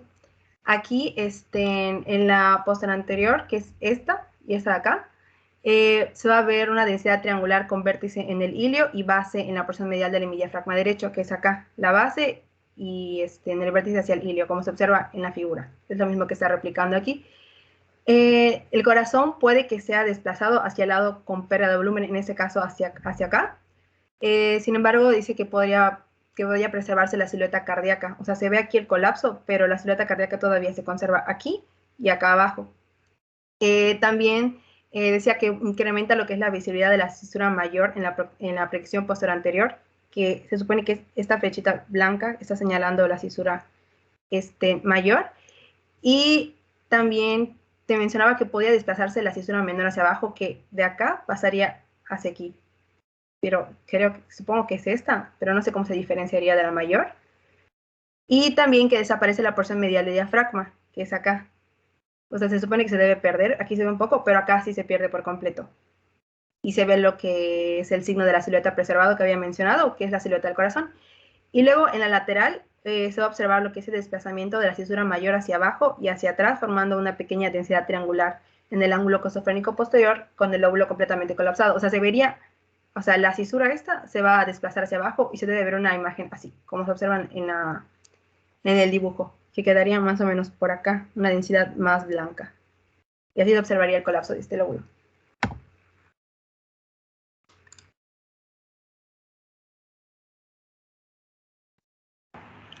Bueno, ahora sobre el lóbulo superior izquierdo. vamos a encontrar que tiene una apariencia pues distinta de la atelectasia del lóbulo superior derecho. Esto debido a que pues no tiene la cisura menor, ¿no? En la tomografía posterior anterior encontramos una atelectasia completa que va a ser anterior y superior y puede ser casi imperceptible. Dice que hay un incremento sutil de esta densidad en el hemitórax izquierdo y a esto se le llama signo del velo. El hilio, que aquí hay un hilio y aquí hay dos hilios, se desplaza hacia arriba y la tráquea se desvía, como lo podemos ver acá. Aquí se puede observar mejor, hacia la izquierda. Este lóbulo atelectásico se va a mover medialmente hacia el mediastino, entonces va a borrar el contorno. Aquí se puede observar mejor. Y esto junto con esto de acá, que dice que el segmento superior del lóbulo inferior, cuando se colapsa, pues obviamente va a haber un segmento que se quede pues, hiperinsuflado para poder compensar y otro pues es el colapsado. Entonces dice que el segmento superior del que se conserva se introduce entre el vértice el que es superior atelectásico, o sea, el que se colapsó, y este mediastino. Y esto, aquí se puede observar, da lugar a este signo, que es una semiluna, a la que se le llama signo de Lutz-Sichel, que es el arco aórtico, que permite ver el arco aórtico. En cuanto a la posición lateral, dice que es crucial para detectar este colapso y que hay un desplazamiento anterior, como lo podemos ver aquí en el diagrama, un desplazamiento anterior de la cisura mayor, contrario a lo que nos mencionaba la compañera que se va posteriormente, ¿no? Este se va más anterior y es el hallazgo más frecuente. Y aquí lo señala la flecha, está más pegado hacia adelante. Ok. Aquí, inferior izquierdo, el lóbulo inferior izquierdo, en la postura anterior, va a haber un aumento de densidad retrocardíaca izquierda. No se va a borrar la silueta cardíaca. Y eso se le llama signo del velero, porque forma un signo, un triángulo, si se puede observar. Aquí se ve mejor, un triángulo. Es una imagen triangular que corresponde al lóbulo inferior izquierdo que se colapsó. Y el lóbulo inferior izquierdo que se colapsó borra la parte medial de la silueta del hemidiafragma y se preserva la lateral. Aquí se puede observar. Y esta se borra, se pierden los límites. Ok. ¿Sigue viendo mi cursor? Perdón, doctor. Creo que se quitó. Adelante. No. ¿Sí? Sí, se ve. Mi cursor, digo, ¿sigue viendo? Ahorita no lo estoy viendo, pero por rato se ve, ¿no? No, ahí le voy a poner apuntador porque se quitó. Ahí está, ya se ve. En la lateral vamos a ver un incremento de esta densidad triangular en el seno costofrénico posterior. Aquí está, miren. Ahí se ve aquí, el seno costofrénico posterior. Y la superficie anterior de esta opacidad es cóncava. Representa el lóbulo colapsado, que está por detrás del lóbulo superior, que se hiperinsufla por compensación. Y aquí me tomé la libertad de poner una tomografía computarizada con un corte coronal en el que se observa bien pues este lóbulo inferior que se colapsó. Se nota mucho de la diferencia, ¿no? Sí, muy bien. Muy didáctica tu imagen. Gracias, doctor. Aquí tenemos al colapso del lóbulo medio. Recordar que pues, el lóbulo medio pues, es parte del pulmón derecho. El colapso no tiene un gran impacto clínico, pero nos mencionaba que al estar el lóbulo medio entre el lóbulo superior e inferior, pues tiene mayor tendencia al colapso. Además, pues que se limita de las dos cisuras que lo aplastan. En la posterior anterior va a tener un signo visible, que es la pérdida de la silueta cardíaca. En casos de colapso del segmento medial, porque el lóbulo se divide en medial y en segmento medial y lateral. Entonces, el lóbulo medio. El medio. Medio, perdón. Okay. En casos del colapso del segmento medio o del colapso completo del lóbulo. Pero si la pérdida de este volumen es del segmento lateral, el reborde cardíaco se respeta. Pero aún así dice que es difícil de verlo en una proyección posterior anterior. Sí, en una sola. Así es. Sí. Y entonces por eso nos mencionaba que es importante la lateral. Definitivamente. En la que se observa esta densidad triangular como se muestra en el esquema. Aquí lo voy a mover. De hecho, eso es muy importante, ¿no? Como comentaba aquí el compañero José, ¿no? Para ver sobre todo colapsos y atelectasias es muy importante que más que una proyección tengamos las dos. Tengamos la posterior anterior y la lateral, ¿verdad? Para ver, para ver dónde está ubicado el colapso. Es mucho mejor, ¿no? Sí, sí, porque pues sí tiene razón. Yo lo estaba intentando interpretar y no me sí, daba. solo con la posterior anterior es difícil. Hasta uno que tiene experiencia, créanme, hasta un radiólogo se le puede pasar, ¿no? Porque ya es más por los segmentos, ¿no? Entonces es mejor precisarlo con una lateral. Ya es más precisa la lateral, ¿no? Acaba de darnos la imagen tridimensional de la placa de tórax. Y aquí se puede observar bien el triángulo, la flecha. Uh-huh. Y encontramos pues que no hay cambios en la posición ni del ilio ni de la tráquea, que aquí se observan perfectamente. Ahí está difícil, ni te lo imaginas que tiene un colapso en esa plaquita. Sí, no. Y por último tenemos la atelectasia redonda, a la que también le llaman atelectasia periférica. Dice que es un tipo especial de atelectasia, que le dicen periférica porque se sitúa pues principalmente en la parte posterior, ¿no? del pulmón. Aparece con más frecuencia en estas regiones posteriores de los lóbulos inferiores y pues puede producirse por cualquier inflamación pleural. Aunque la causa común pues es el asbesto, mencionaba que la inhalación de asbesto se manifiesta como una masa pulmonar, ojo aquí, entonces el diagnóstico se puede confundir con una neoplasia, que no sé exactamente qué neoplasia, pero creo que mencionaban mesoteliomas o algo así. Entonces, pues es importante, ¿no? Una tumoración. Sí, tenerlo en cuenta, ¿no? Para diferenciarlo. ¿Cómo? Pues que en la radiografía se va a observar la opacidad redondeada. Dice que es subpleural, aquí está la pleura, y aquí está la tumoración, y forma un ángulo con la pleura posterior, aquí está. Y aquí les puse igual otra tomografía para que se observe lo que mencionaban que es diferencial para este diagnóstico, que se va a observar cómo estos bronquios y los vasos sanguíneos van a ir en dirección hacia la tumoración, hacia la atelectasia. Entonces, lo que se va a observar es como un signo de cometa, cola de cometa, en el que convergen y luego se van hacia la periferia de la atelectasia. Aquí es importante hacer énfasis en esto, ¿no? Cuando hay una imagen allá, por ejemplo, ¿qué es importante en una placa igual de tórax? Saber si la imagen que vemos allá es realmente intrapulmonar, o sea, dentro del pulmón, o es extrapulmonar, o sea, pleural. Entonces, acá, por ejemplo, en esta de la redonda, cuando pensamos en un mesotelioma, otra cosa, ya la cosa ya cambia. Cuando es una cosa extrapleural, ¿verdad? Ya aquí, vean cómo dice ya, en una placa se va a ver cuando es algo que está dentro, ¿verdad?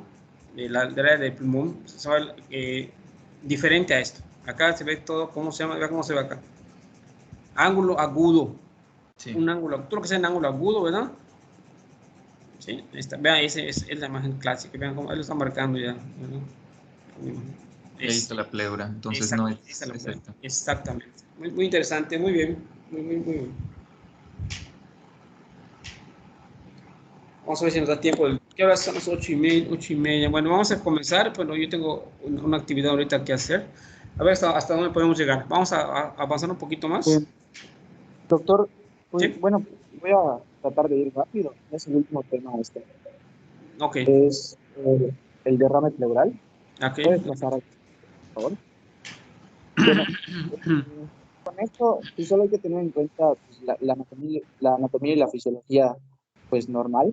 En la anatomía pues sabemos que hay dos pleuras, la parietal, que va a revestir la caja torácica, y la visceral, la cual va a estar adherida a la superficie de los pulmones, incluyendo a los órganos del mediastino, ¿no? También incluye el diafragma. Estos van a formar las fisuras interlobulares, los cuales van a estar formados por los pliegues de la pleura visceral. Con respecto a su fisiología, estos van a estar produciendo, se va a producir el líquido pleural constantemente, pues durante todo el día, durante todos los días, semanas y demás. Y este líquido se va a producir principalmente en la pleura parietal y se va a absorber pues, en la visceral, y también una parte se absorbe en la parietal por medio del drenaje linfático. La siguiente, por favor. Bueno, con respecto a las causas de los derrames pleurales, ya para adentrarnos a este tema, pues esto puede ser por un exceso de formación del líquido, por una disminución de la reabsorción de este líquido o incluso por una filtración de la cavidad abdominal hacia la cavidad pleural. Bueno, y allá están algunos ejemplos de ciertas enfermedades que pueden causarnos en estos derrames. La siguiente, por favor. Ahorita hablando de los tipos de derrames pleurales, pues estos se van a clasificar según sea el contenido de proteínas que tengan y las concentraciones de lactato deshidrogenasa que haya en este líquido. Tenemos por una parte los exudados, que como podemos ver en la imagen, a simple vista podemos ver que hay mayor acúmulo de proteínas, tanto dentro del vaso como fuera de este, y en este normalmente tiene un nivel de proteínas mayor de 3 gramos por decilitro, y también se da esta filtración de líquido por un aumento de la permeabilidad en la microcirculación por procesos inflamatorios. En esto puede ser producto de un tumor maligno, de un epiema, de un hemotórax o un quilotórax. Y por otra parte tenemos a los trasudados, que en estos va a haber un aumento de la presión hidrostática capilar o una disminución de la presión osmótica. Podemos igual allá ver que la cantidad de proteínas no es tanta como en el de exudado, y ciertas enfermedades como la insuficiencia cardíaca congestiva, la hipoalbuminemia, la cirrosis y el síndrome nefrótico pueden causar este tipo de derrames. La siguiente, por favor. Bueno, también tenemos los derrames bilaterales y unilaterales. Esa es la clasificación de acuerdo a qué tan, si abarca una sola parte del tórax o abarcan las dos. Cuando abarca ambos, pues se les conoce como derrames bilaterales. Podemos ver en la imagen de la izquierda que hay o sea, comienza a abarcar, está más abarcado el hemitórax derecho, sin embargo, igual hay líquido, hay presencia de líquido en el hemitórax izquierdo. En estos, pues se puede tener en la insuficiencia cardíaca congestiva y en el lupus eritematoso, igual en otras enfermedades, pero estas son como que los ejemplos de, de, de cuáles pueden causar este tipo de derrames. Por otra parte, tenemos a los unilaterales, que como su nombre lo dice, pues solo van a abarcar un hemitórax. En esto puede ser la tuberculosis, la enfermedad tromboembólica pulmonar y los traumatismos. Sin embargo, estas 3 enfermedades pueden causar igual derrames bilaterales, aunque normalmente se encuentran como unilaterales. Hablando específicamente del lado izquierdo, pues están este tipo de enfermedades como la pancreatitis, la obstrucción de la parte distal del conducto torácico, el síndrome de Dressier. Y pues en el lado derecho puede ser por una enfermedad abdominal relacionada ya sea con el hígado o con los ovarios, una artritis reumatoide o una obstrucción de la parte proximal del conducto torácico.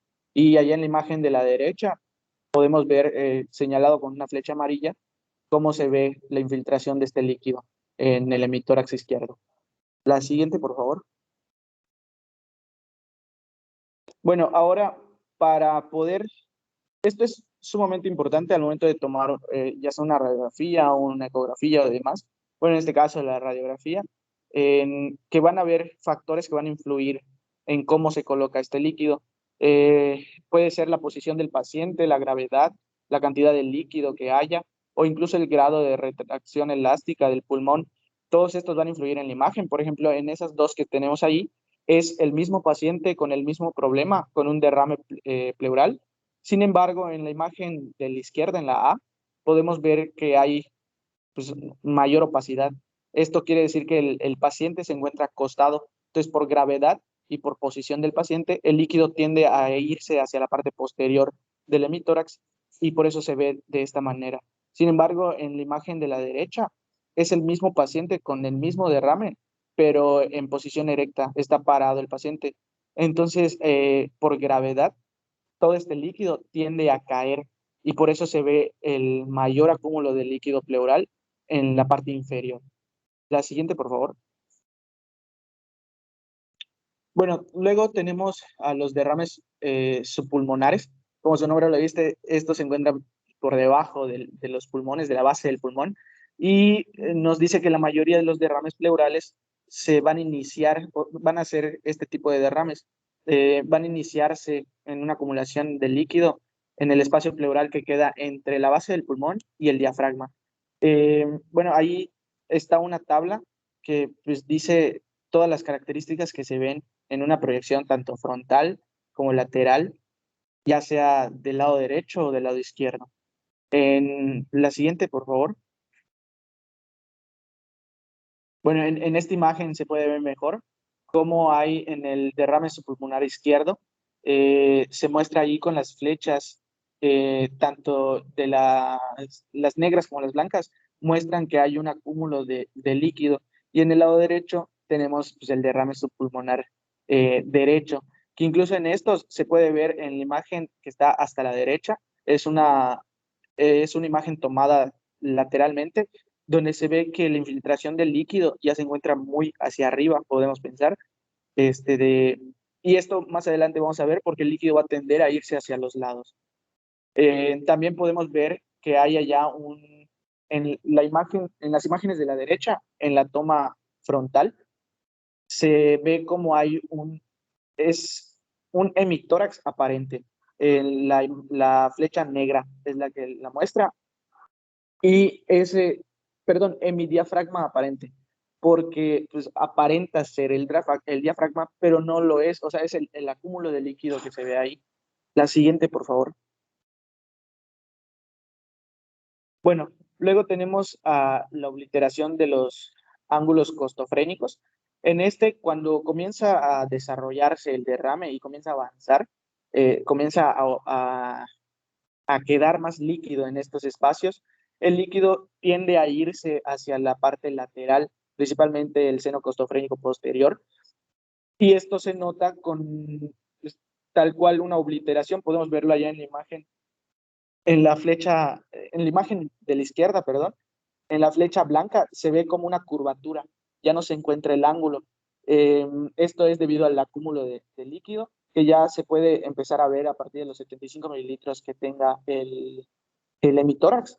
Y también ya cuando ya es, podríamos decir, masivo el acúmulo de líquidos, ya con unos 300 mililitros, se va a obliterar el ángulo costofrénico lateral. De hecho, en la misma imagen de la izquierda, las flechas negras nos señalan, bueno, la que está completa, nos señala el ángulo que debería ser, que de hecho ese ángulo que se ve con la flecha negra es el del pulmón derecho. Sin embargo, podemos compararlo con el del pulmón izquierdo, que pues, se encuentra incluso más arriba el borde y de una forma redondeada, obliterada. Y en la imagen de la derecha podemos ver aún más claro cómo se da esta obliteración, teniendo en la imagen A del lado izquierdo, que se ve el ángulo completo. Sin embargo, en la imagen B, en la de la derecha, se puede ver cómo hay esta obliteración debido al líquido que se encuentra. La siguiente, por favor. Bueno, luego tenemos también el signo del menisco, que pues, se va a dar por la capacidad de retracción que tiene el pulmón. Esto prácticamente se va a ver mejor en una toma lateral, que es la imagen B, la de la derecha.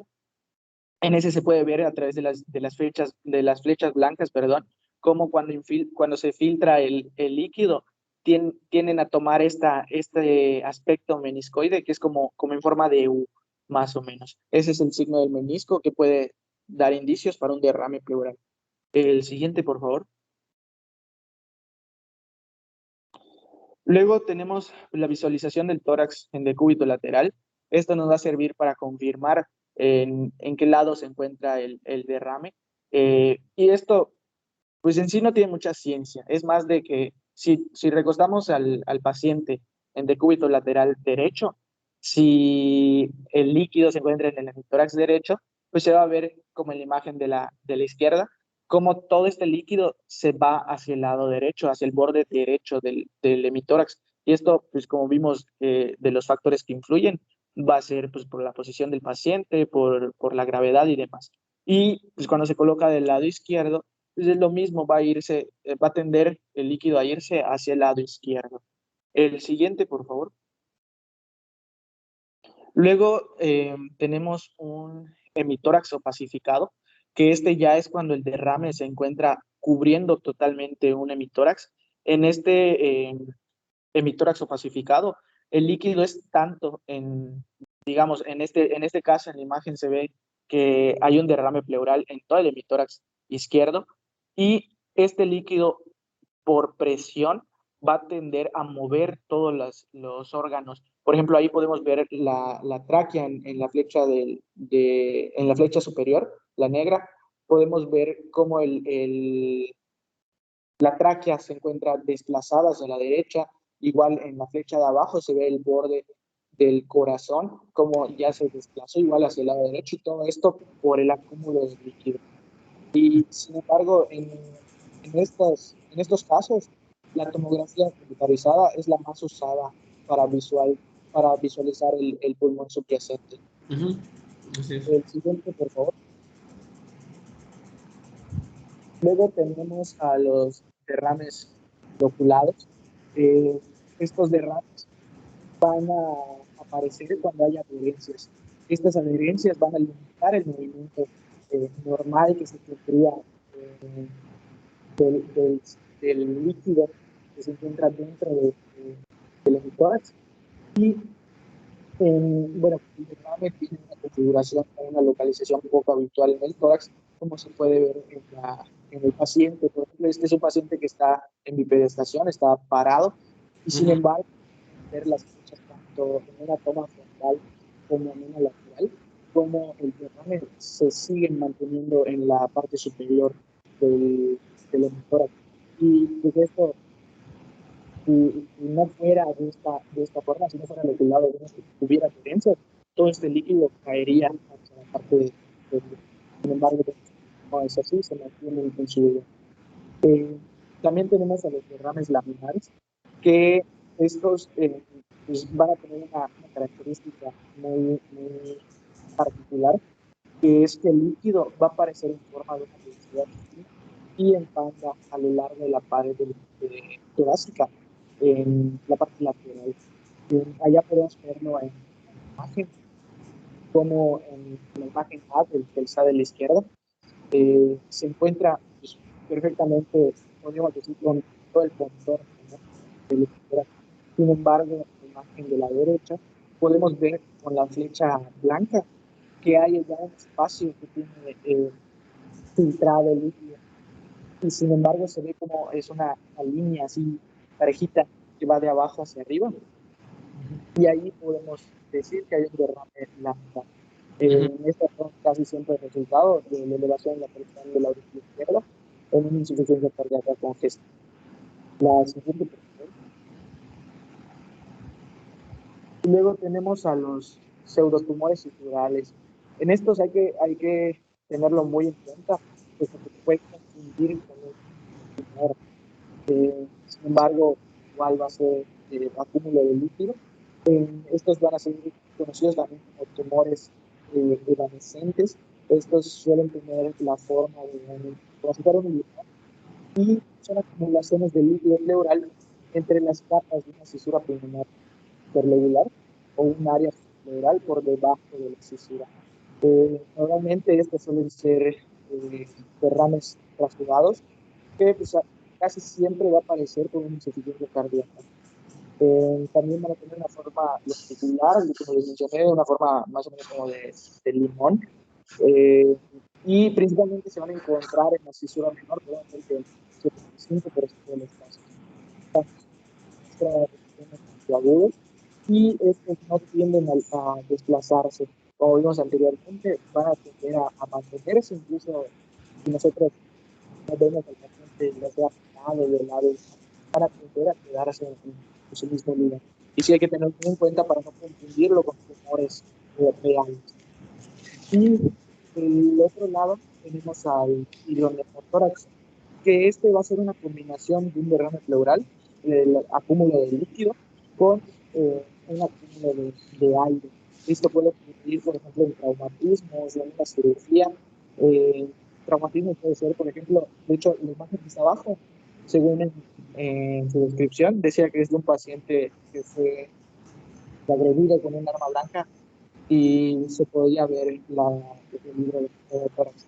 También puedes buscar una función reciente para el vaciado de líquido pleural que no se haya realizado correctamente y pues que esto desarrolle. Generalmente para este se va a requerir de la tomografía para diferenciarlo. También una de las características principales que tiene aparte de comenzar de manera circular, va a tener esta característica de que en las imágenes se va a ver como si fuera una línea así completamente recta o horizontal.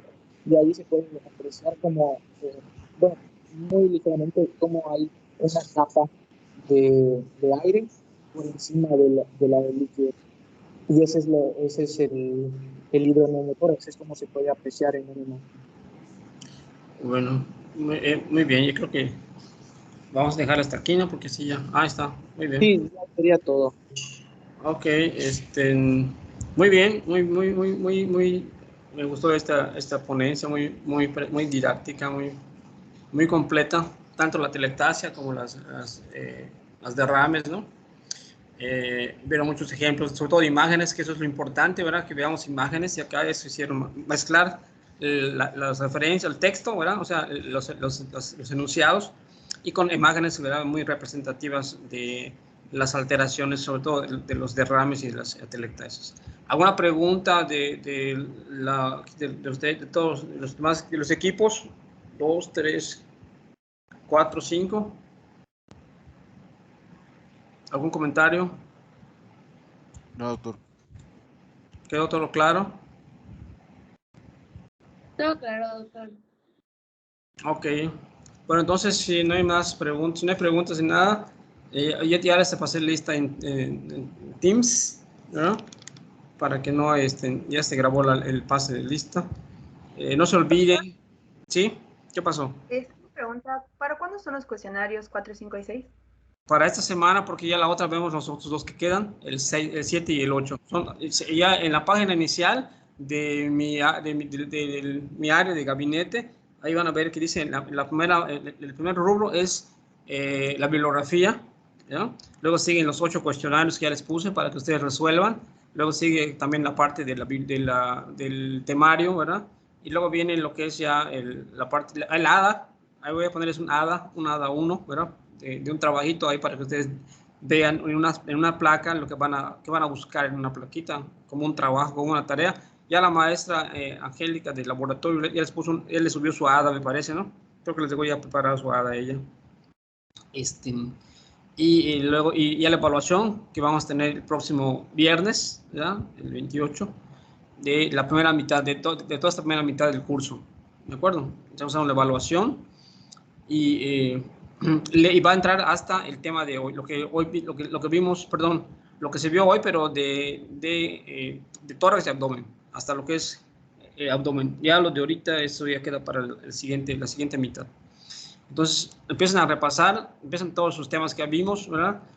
Pueden intercambiarse sus ponencias, ¿verdad? Lo que ya presentaron, porque el meollo de las preguntas de la evaluación va a salir de ahí, y de la bibliografía que ya les tengo dado, ¿verdad? Del Pedrosa, del Harris, de los que les tengo comentado por allá, del Rumac, pero más que nada del Pedrosa, ¿verdad? Entonces, eso va a ser un eje básico, ¿no?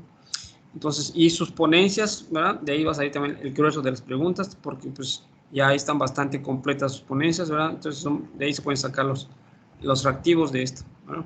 Entonces, empiezan a repasar, ¿verdad? Y recuerden que esto es, hay que ver imágenes, porque es lo importante, ver más imágenes que nada. ¿Alguna pregunta más? Jóvenes? ¿Algún comentario? Básicamente quería